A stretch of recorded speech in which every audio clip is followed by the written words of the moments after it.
kompetensi, tingkatkan prestasi, lahirkan profil pelajar Pancasila. Belajar, bergerak, berbagi untuk negeri, kita menjalin kolaborasi. Belajar, bergerak, berbagi untuk negeri, demi bakti pada Ibu Pertiwi.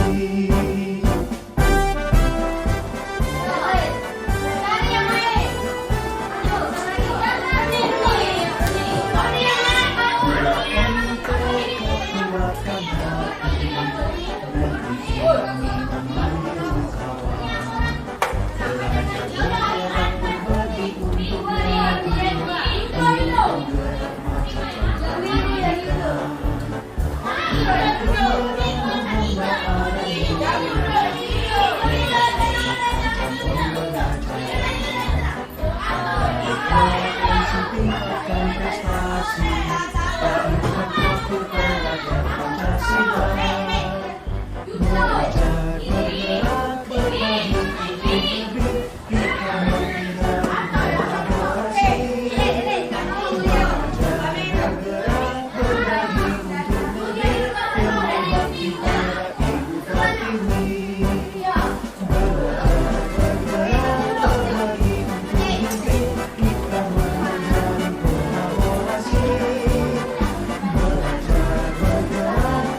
banyak yang sama.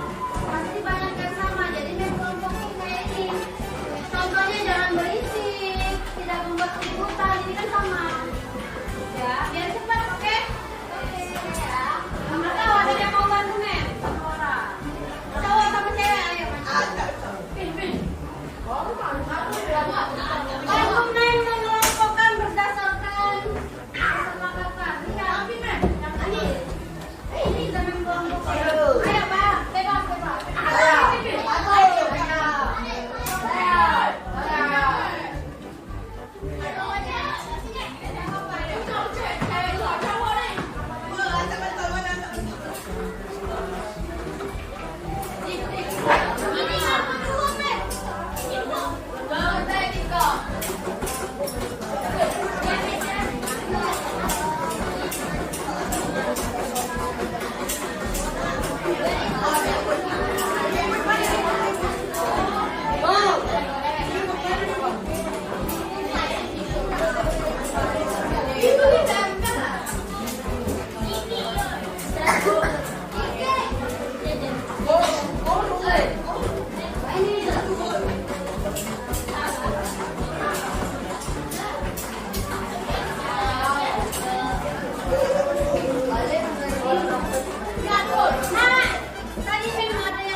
Diperiksa secara mendadak, bukan diberitahu, ya.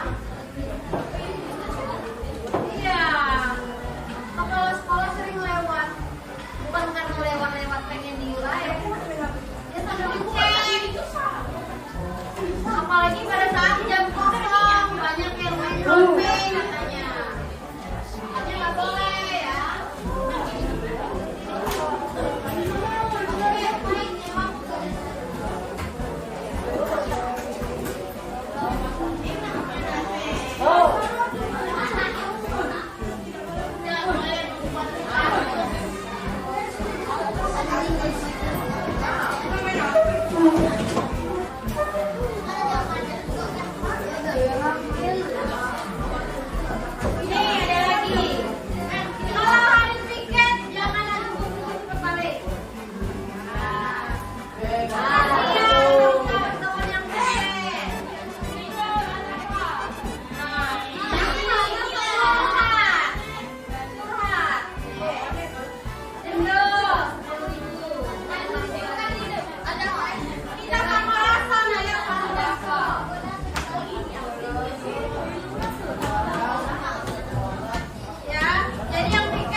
Oke, satu. Kalian diwajibkan menghormati satu sama lain. Seluruh yang ada di dalam kelas adalah keluarga besar 72. Ya. Jadi wajib dihargai, wajib saling menghormati.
Dan juga nggak ada yang telat masuk kelas pada jam pelajaran.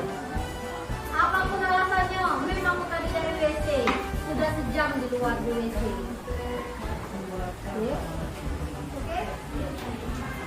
Oke dah. Yang sering ke WC namun ya. Oke, apa? Partisipasi. Semua siswa diharapkan untuk aktif dalam setiap kegiatan pembelajaran. Aktif. Mau betul salah jawaban harus bersuara. Ya, harus aktif. Pengennya kalian aktif. Guru-guru pun yang lainnya pengen kalian aktif, ya. Mau benar mau salah yang penting ngomong. Itu nilainya bagus nanti di guru, ya. Ya. Udah jelas? Oke, lagi. Siswa harus berani mengakui kesalahan dan mengungkapkan kejadian tersebut. Jujur, kalian harus jujur. Ada masalah cerita sama Mem, ya. Mem orang tua kalian berdua. Gak usah takut, ya. Mem gak mungkin jelek-jelekin anak sendiri, ya. Bukan berarti kalian bebas melakukan kesalahan. Paham ya? Tapi kalau ada masalah, Mem selaku orang tua kedua wajib melindungi. Makanya harus jujur. Kalau mau ditolong harus jujur sama Memnya. Kita. Terakhir. Saling menghargai, menghindari urusan yang berlebihan atau mengarah ke kerumunan. Oke, sudah bahas tadi ya. Untuk penggunaan ponsel. Guru penggerak majukan pendidikan. Guru penggerak menghamba pada murid.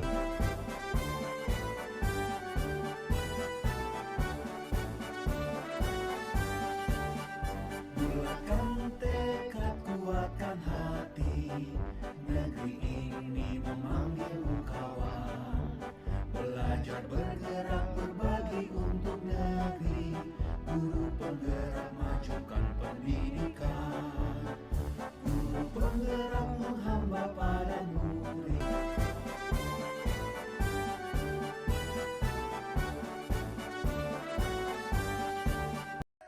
Ibu Bapak, kita berkumpul di sini adalah sebagai salah satu bentuk dukungan kepada Anis dan Yunita yang mengikuti pendidikan guru penggerak.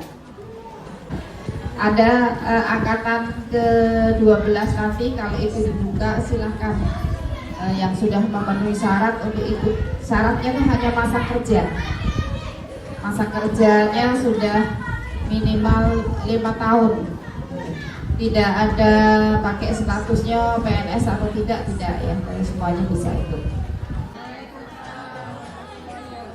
Sebelum kita ke materi ya Bapak Ibu, kita coba lagi saya penulis bantuan Ibu Tari. Ibu Tari ya, kembali ke Ibu Tari, kita mohon Ibu Tari ya untuk memandu tetap semangat. Baik teman-teman semua, Ibu dan senior adik-adik. Sekarang kita kan sama Ibu Anis ya, sekarang Ibu Yunita. Jadi tepuk semangat lagi. Ayo, tepuk semangat. Semangat. Apa kabar ibu-ibu? Alhamdulillah, luar biasa. Allahu Akbar. Terima kasih. Oke, terima kasih banyak Ibu Tari. Ya, yang tadi sudah kita berhendak breaking ya, sudah dari Ibu Tari. Nah sekarang kami ya, saya khususnya kebetulan baru-baru ini belajar mengenai ice breaking ya, Bapak Ibu, ayu-ayu adik-adik. Jadi kami akan mencoba dulu untuk mengajak teman-teman semua menjawab ya, melakukan kegiatan ice breaking. Nah di sini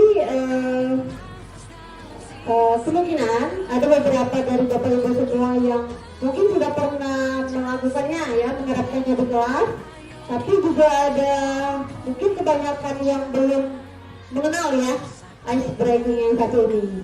Maka Ayo coba kita sama-sama melakukannya ya.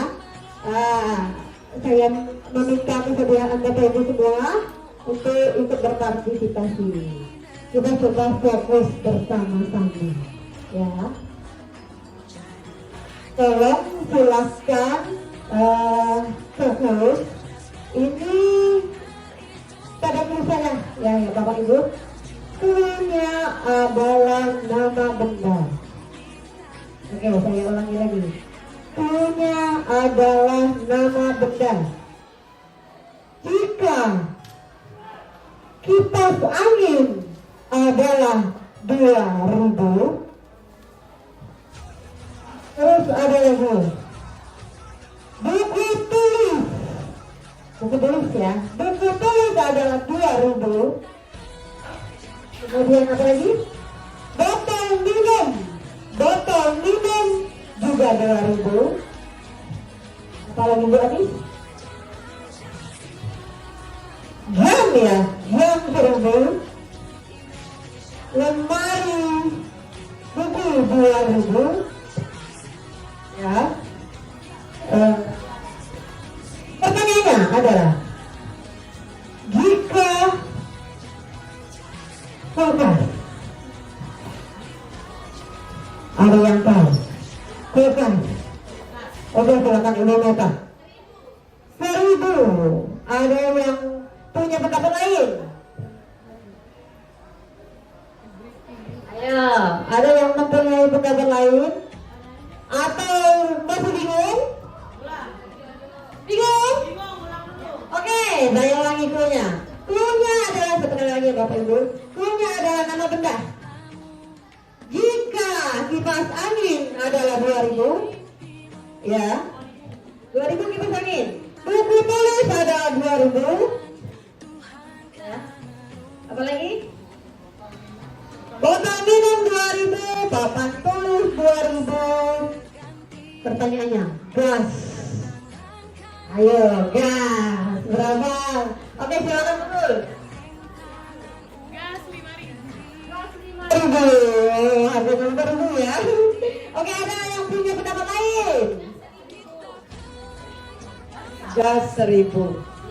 Menurut Ibu Nen itu 1.000. Menurut Adun dan Nurul itu 5.000. Ada yang punya pendapat lain?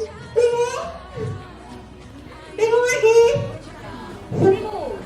Oke, kata Ibu Sakti 1.000. Kita silakan Ibu Sakti kira-kira berpendapat kenapa jawaban Ibu Sakti 1.000.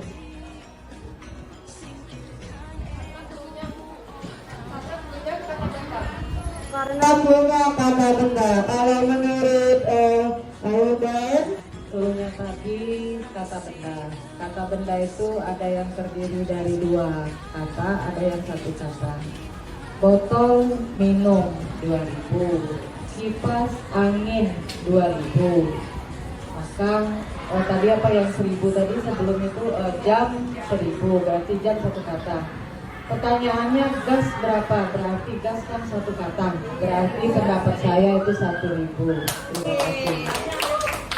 oke, silakan kita tepuk tangan dulu untuk Ibu. Benar ya teman-teman, jawabannya adalah 1.000. Kenapa 1.000? Karena cluenya adalah nama benda. Berarti kalau misalnya untuk botol minum 2.000, itu 20 kata berarti ya, botol minum. Dan apa lagi tadi? Buku tulis, 20 kata juga. Buku tulis sama 2.000. Jadi kalau misalnya jam itu 10 kata pastinya, ya 1 suku kata. Ya sama berarti sama gas 1 suku kata, yaitu 1.000. Ayo kita tepuk tangannya. Oke, terima kasih teman-teman. Itu dia tadi. Low battery. Please charge. Sekedar berbagi pengetahuan soal ice breaking yang baru saya pelajari ya di dunia pendidikan guru penggerak ini. Di sini kami tentunya kami mengajak seluruh rekan-rekan guru yang ada di sini, khususnya mungkin yang masih muda-muda, untuk kalau bisa ayo kita bergabung coba masuk ke pendidikan guru penggerak. Pasti banyak banyak sekali manfaat yang mungkin kita belum tahu ya. Nanti kita akan dapatkan di pendidikan guru penggerak. Coba-coba kita sama-sama belajar ya. Oke, kita langsung saja ke materi yang pertama, yaitu keyakinan kelas. Keyakinan kelas. Di sini, mengapa keyakinan kelas, bukan peraturan kelas ya. Kira-kira ada yang pengen berpendapat, kenapa disebut keyakinan kelas sedangkan kita tahu di kelas itu ada peraturan kelas? Kenapa tidak disebut saja sebagai peraturan kelas? Adakah yang ingin berpendapat? Boleh dipersilakan Bapak Ibu sekalian. Oke, mungkin Ibu Farma ya, kita minta Ibu Farma berpendapat. Ibu kenapa kita tahu itu sebenarnya peraturan ya, peraturan di kelas ada peraturan, di sekolah ada peraturan, tapi yang sebenarnya sekarang kita tahu, kita terapkan di sekolah, yaitu keyakinan kelas. Kenapa disebut keyakinan bukan peraturan? Kita dengar pendapat dari Ibu Farma. Ya, saya baru dengar sekarang ya, sejak kita PNM ada keyakinan kelas. Nah, kalau peraturan itu dibuat untuk dilaksanakan, tapi kadang-kadang nggak ada sanksi. Peraturan itu. Nah, kalau keyakinan kita buat bersama-sama. Dari dua arah, antara siswa dengan guru, kita buat bersama-sama peraturannya itu, dan kita laksanakan bersama-sama. Kalau ada misalnya kita tidak melaksanakan yang keyakinan yang kita telah buat, nah kadang-kadang kita beri sanksi. Nah, kalau di kelas saya tuh, Bu, apa sanksinya? Sanksinya itu urusan Ibu, ya. Kalau misalnya tergantung, Ibu tidak mematok sanksi, bukan fisik yang Ibu lakukan. Misalnya nanti tergantunglah apa yang kalian langgar misalnya dari yang keyakinan kita buat. Nah, seperti itu kira-kira. Jadi keyakinan itu dilakukan bersama dan ditanyakan bersama dan ditetapkan bersama. Nah, kalau peraturan, nah, itu satu arah.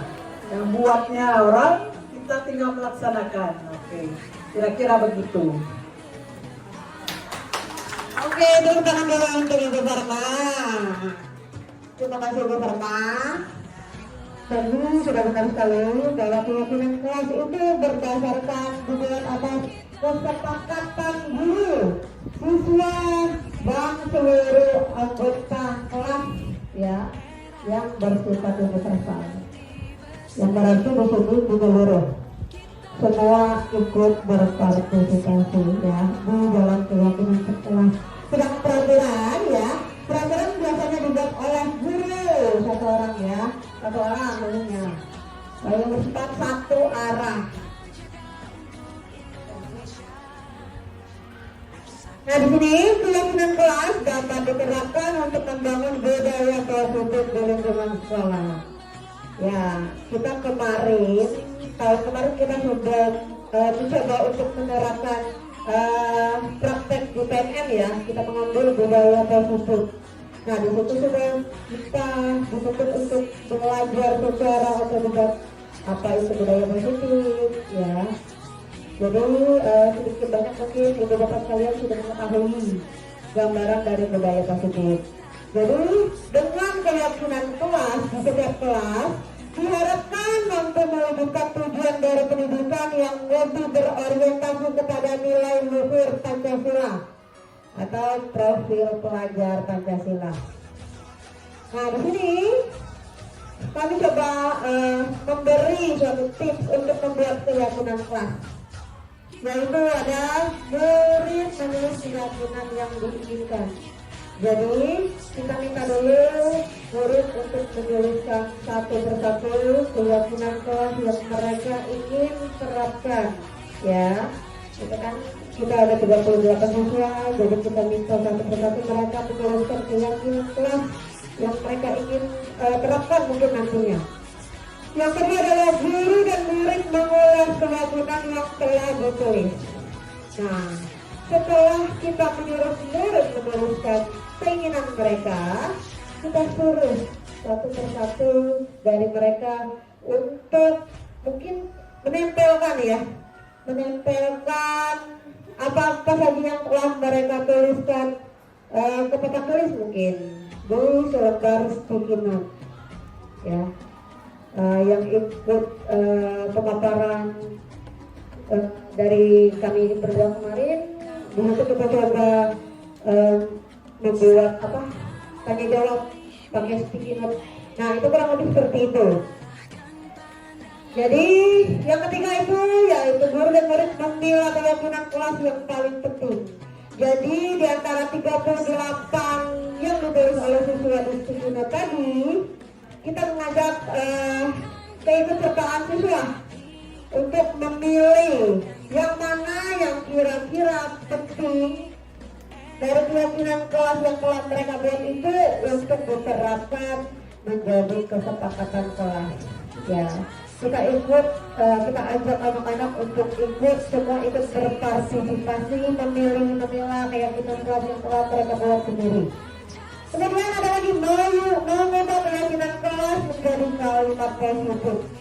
Nah, ini sudah sering kita dengar dari Ibu Ivan, ya.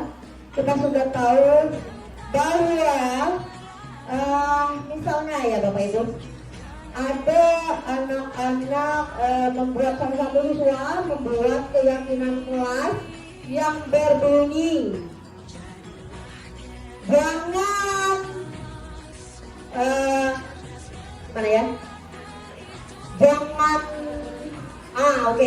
tidak boleh ribut.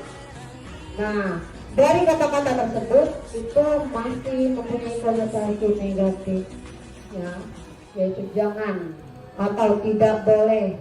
Nah, di sini kita usahakan untuk mengubah kata negatif tersebut menjadi kalimat positif. Nah, itu maksudnya ya. Jadi apa kira-kira? Tidak boleh ribut. Mungkin bisa kita ubah menjadi kalimat semua siswa sendiri ya, pendapat dari Mira, menjaga ketertiban kelas. Ya, mungkin itu ya bisa kita ubah menjadi kalimat positif menjadi menjaga ketertiban kelas, atau siswa-siswi diharapkan tertib. Bisa. Yang jelas, segala yang kita dengar itu berkonotasi negatif. Di sini kita coba untuk bersama-sama mengulang kembali menjadi kalimat positif. Tentunya dengan mengajak siswa ikut serta merubah kalimat negatif ke kalimat positif. Ada lagi yang kelima, yang terakhir yaitu mengecek dan menyepakati keyakinan kelas dengan seluruh warga kelas. Oke. Kemudian setelah kita mengubah kalimat negatif menjadi kalimat positif, tentunya keyakinan yang sudah kita buat tadi kita coba sepakati bersama, ya. Jadilah sebuah kesepakatan kelas. Begitu ceritanya. Nah, di sini guru berperan dalam mewujudkan terbentuknya keyakinan sekolah atau kelas dengan adanya kesepakatan antara guru dan murid. Itu adalah kesimpulan baru keyakinan kelas. Dan keyakinan sekolah atau keyakinan kelas berupa pernyataan universal yang mudah diingat dan dipahami tentunya, yang harus diterapkan di lingkungan sekolah yang pasti.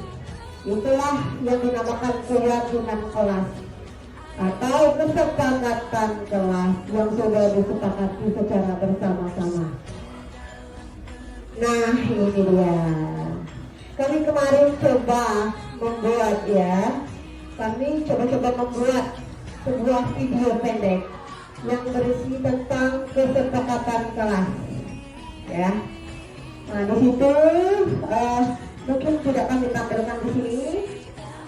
Di sini cuma kami tampilkan gambar karena lumayan panjang videonya untuk diunggah. Kalau misalnya ibu bapak sekalian ingin melihat, silahkan diakses dulu, nggak apa-apa. Nah ini di sini kami coba mengajak partisipasi anak-anak untuk ikut serta dalam membuat kesepakatan kelas seperti yang sudah kita jelaskan tadi, kami jelaskan tadi ya.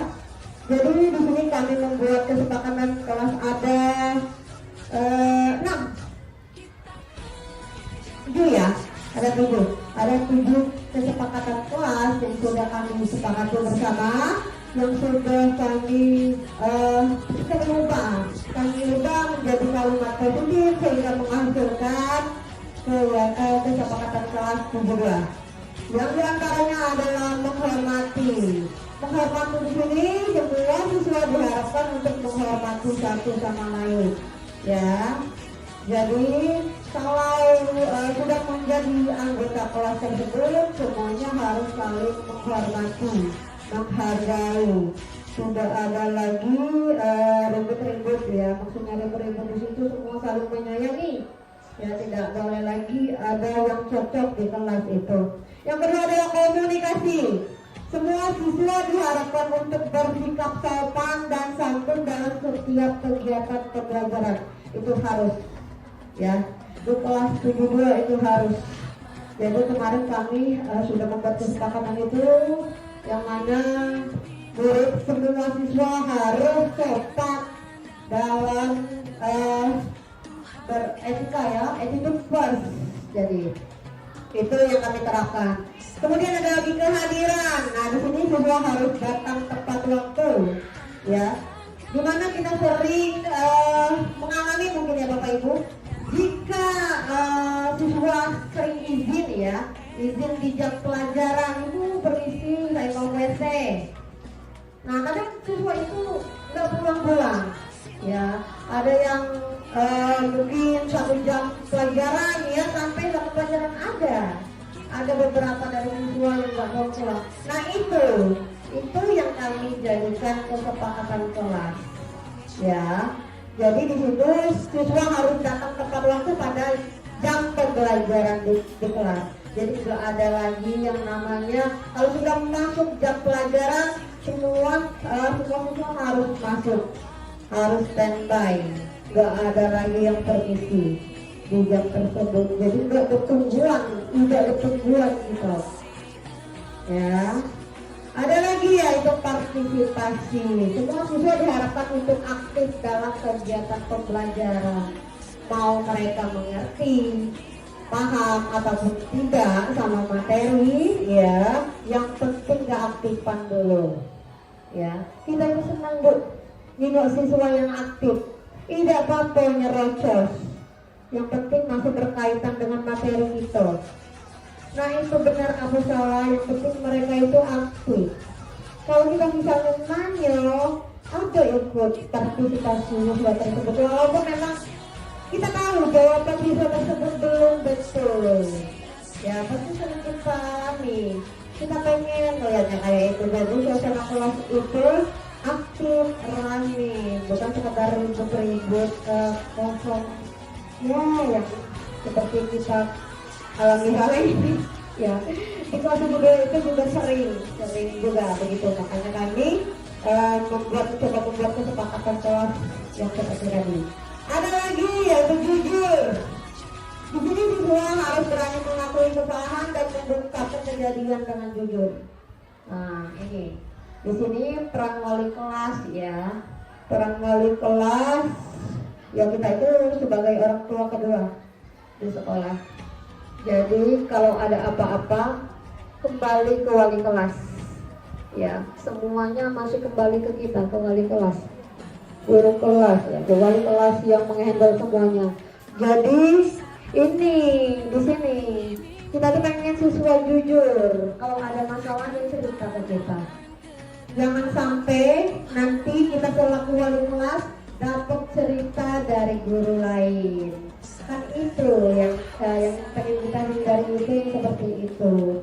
Jadi kan kita senang, kita sebagai selaku wali kelas itu merasa dihargai mungkin ya Bapak Ibu ya. Ada lagi yaitu saling menghargai, ini kurang lebih seperti menghormati tadi. Nah, tapi di sini kami tekankan yaitu menghindari lelucon yang berlebihan atau yang mengarahkan kepada perundungan atau pembelian. Ya, sering kita dengar dari siswa kalau mereka ini sering kalau bercanda suka menjurus ke bully. Ya, kau ini awak kecil pendek, gak usah nak melo-melo. Nah, yang seperti itu termasuk salah satu pembulian secara tidak langsung. Walaupun kita menyampaikannya ya, walaupun anak-anak menyampaikannya dengan nada yang lemah lembut atau ya pelan ya, nah tapi itu sudah mengarah ke pembulian, bully fisik, bully pembulian. Yang terakhir yaitu penggunaan ponsel. Ini yang terpenting lagi. Sudah sering kita dihimbaukan untuk penggunaan ponsel ini. Di sini kami membuat kesepakatan kelas yaitu penggunaan ponsel hanya jika ada izin sebelumnya dari guru untuk program pembelajaran. Bukan memfoto, video atau update status tanpa seizin guru di sekolah. Nah ini juga baru kami tetapkan kemarin untuk menjadi kesepakatan kelas 72. Sebelumnya ada memang siswa dari kelas 72 ya yang kedapatan mungkin yang kemarin dari itu Ani ya Bu ya. Ya yang kemarin secara tidak langsung mengupdate status ke WA pada jam masih belajar ya. Nah itu yang mungkin kelalaian wali kelas di sini ya. Jadi karena kelalaian tersebut kami sahkan menjadi kesepakatan kelas bersama ya, tidak akan ada lagi kesalahan seperti itu ya. Nanti coba kita di sini kami mengharapkan untuk kebaikan bersama. Nah kemudian materi selanjutnya tentang posisi kontrol. Oke, posisi kontrol. Di sini ada 5 posisi kontrol kita sebagai guru. Yang pertama adalah sebagai pemantau. Yang kedua sebagai teman. Terus lagi pembuat merasa bersalah. Ada lagi sebagai penghukum dan kemudian yang terakhir yaitu manajer. Oke. Ini ada sedikit video singkat mengenai penjelasan apa itu posisi kontrol guru.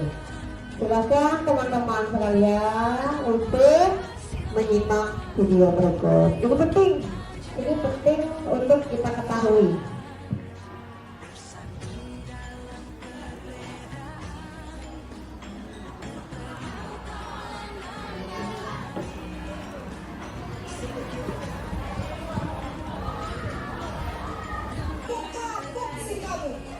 Sudah berapa kali terlambat?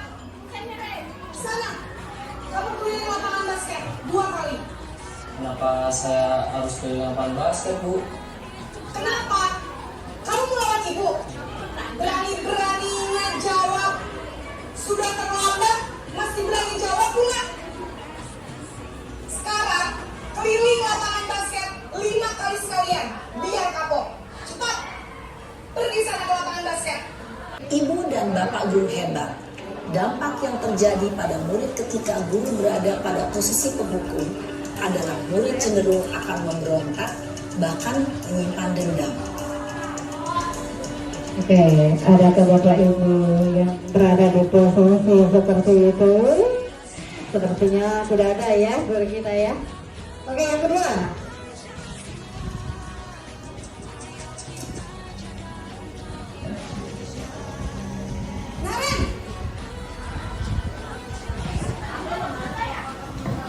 Naren, kelas berapa Naren? Naren, kamu kenapa terlambat lagi, nak? Ya Tuhan, Naren, kamu senang ya bikin ibu susah ya? Kalau kamu terlambat lagi, nanti ibu yang ditegur bapak kepala sekolah, nak. Disangka ibu tidak bisa membina kamu. Nah, lain kali jangan bikin ibu susah lagi ya, nak ya. Ibu tidak akan kuat lagi kalau kamu begini terus. Bisa jantungan kalau ibu ditegur bapak kepala sekolah. Sana cepat kelas. Maaf ya Bu, maaf sekali. Kasihan ya lihatnya ya. Kasihan itu Posisi mentalnya. membuat rasa bersalah, berbicara dengan Nah ini suruh-suruhnya ya Bu ya. cenderung menunggu. Posisi kakak kedua kita sebagai guru di sini. Merasa menjadi orang yang gagal, memandang buruk dirinya sendiri, merasa tidak berharga, dan tidak sanggup membahagiakan orang lain. Ketika guru mengambil posisi pembuat rasa bersalah, murid akan menganggap dirinya yang bersalah dan ia akan menyimpan emosi negatif tersebut di dalam dirinya. Kasihan mentalnya ya, mental semua kasihan di sini Bapak Ibu. Nah ini yang ketiga, posisi guru sebagai teman. Nah ini bagus nih. Ini rata-rata ya, rata-rata guru kita. Kita termasuk saya. Naren.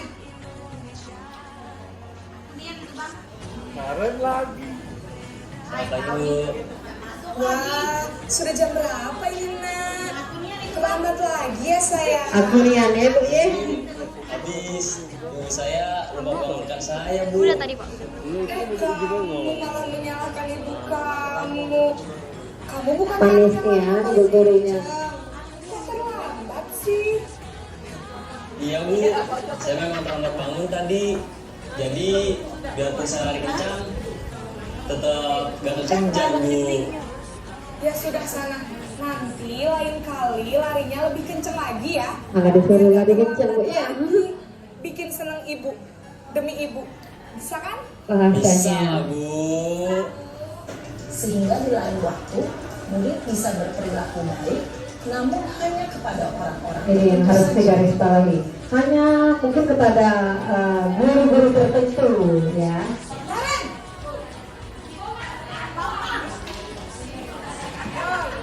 Selamat pagi Bu. Naren, apa peraturan sekolah kita tentang jam berapa kita harus masuk sekolah, nak? Kita Ah ini ya. sekolah jam 7 Bu. Siapa ini?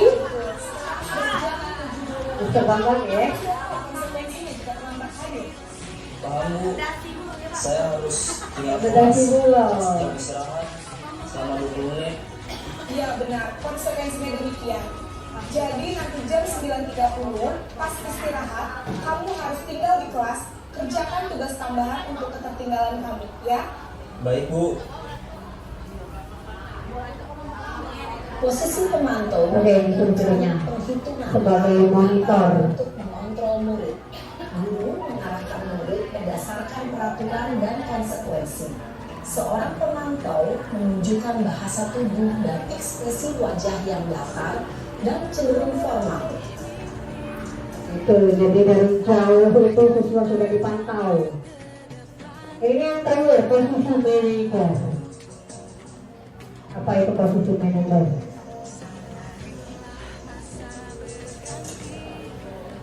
Naren!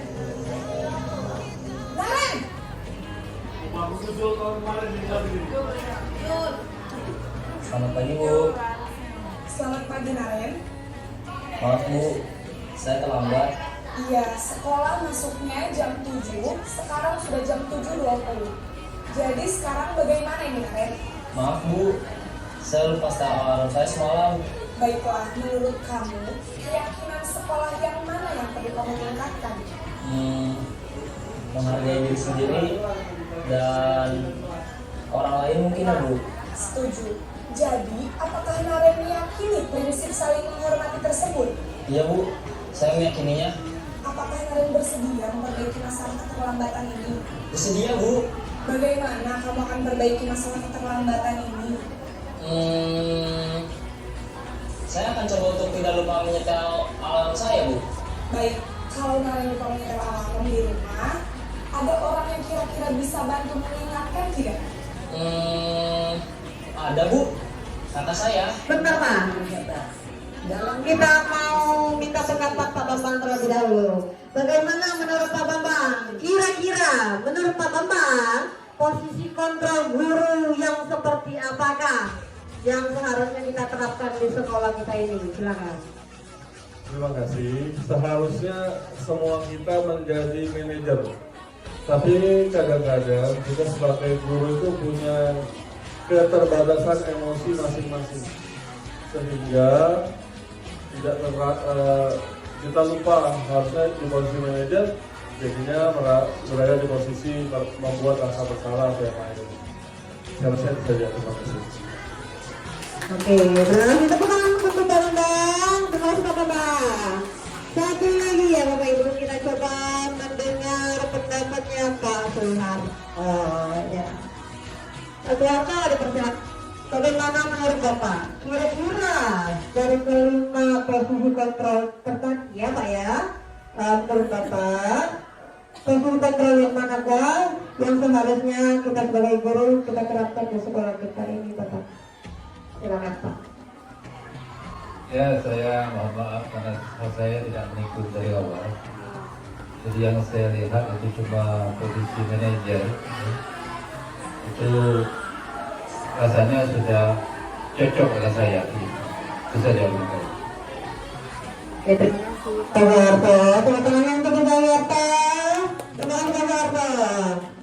Oke, Bapak Ibu sekalian, sudah jelas hari ini sebagai seorang guru dapat kita berdebat ke posisi manajer. Tapi sekali lagi tidak ada manusia yang sempurna, ya. Mungkin sebagai kita mungkin sudah menerapkan posisi guru sebagai posisi manajer, tapi ada kalanya kebawa emosi, ya. Jadi ada masuk pula posisi monitor atau pemantau ya. Ada juga mungkin termasuk juga kita sebagai penghukum. Ya itu lagi kembali ke kita masing-masing, tapi ada baiknya untuk mencoba berposisi sebagai posisi kontrol sebagai manajer. Oke. Kita lanjutkan materi selanjutnya, yaitu tentang segitiga restitusi. Apa itu segitiga restitusi? Oke, segitiga restitusi adalah salah satu cara memperbaiki diri untuk mewujudkan disiplin diri. Ya, segitiga restitusi adalah proses menciptakan kondisi bagi murid untuk memperbaiki kesalahan sehingga karakter dari siswa itu lebih kuat ketika kembali dalam kelompoknya. Gitu.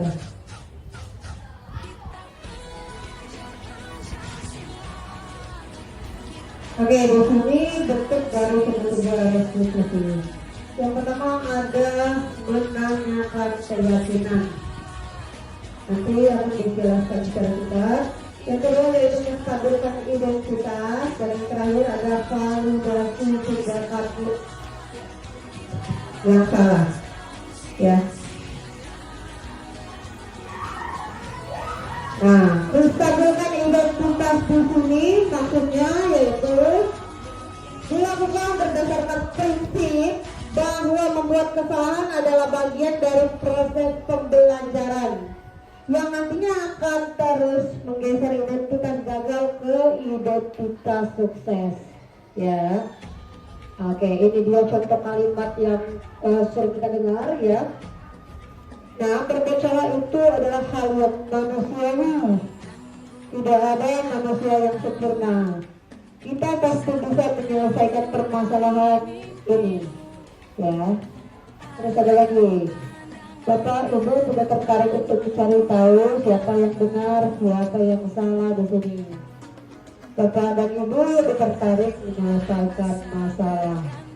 Ini ada di poin menstabilkan identitas. Ya, oke. Yang kedua, validasi tindakan yang salah. Validasi tindakan yang salah dilakukan berdasarkan prinsip bahwa setiap perilaku berupaya memenuhi suatu kebutuhan tertentu, sehingga guru atau orang tua akan bergeser dari pemikiran stimulus respon menjadi proaktif.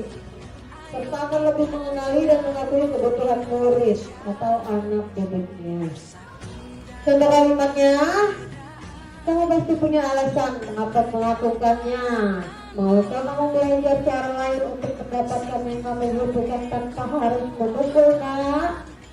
Nah itu yang nanti kita bisa terapkan di poin kedua, yaitu validasi tindakan yang salah. Oke. Yang ketiga, menanyakan keyakinan.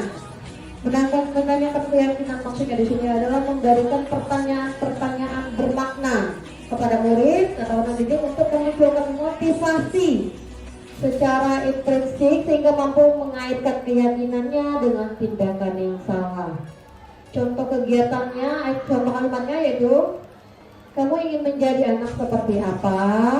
Apakah yang kamu rasakan ketika kamu melakukan itu? Adakah kamu menjadi orang itu? Apakah nanti kamu tahu apa akan menjadi seperti apa?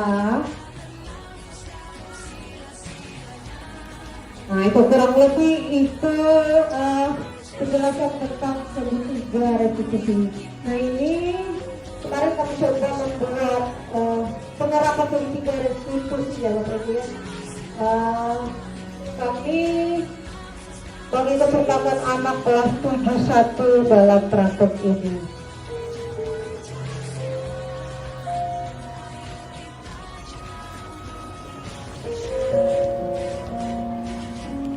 Oke, di sini kita sama-sama belajar, sama-sama berbagi. Jika video kami ini terasa masih kurang pas dan kurang berkenan, maklum ya Bapak Ibu ya. Di sini kami juga baru belajar. Ya, saya tahu nggak kenapa saya ke sini? Nah ini coba dilihat. Ya, ini. Oke, sekian. Jadi semangat untuk menjadi guru yang terus berusaha memiliki kemampuan dalam mewujudkan budaya positif di sekolah. Tentunya kita semua pasti ingin melakukan yang terbaik ya Bapak Ibu ya. Yang kita lakukan tentunya ingin jadi yang terbaik, kita ingin melakukan yang terbaik, kita ingin memberikan kontribusi yang terbaik untuk sekolah.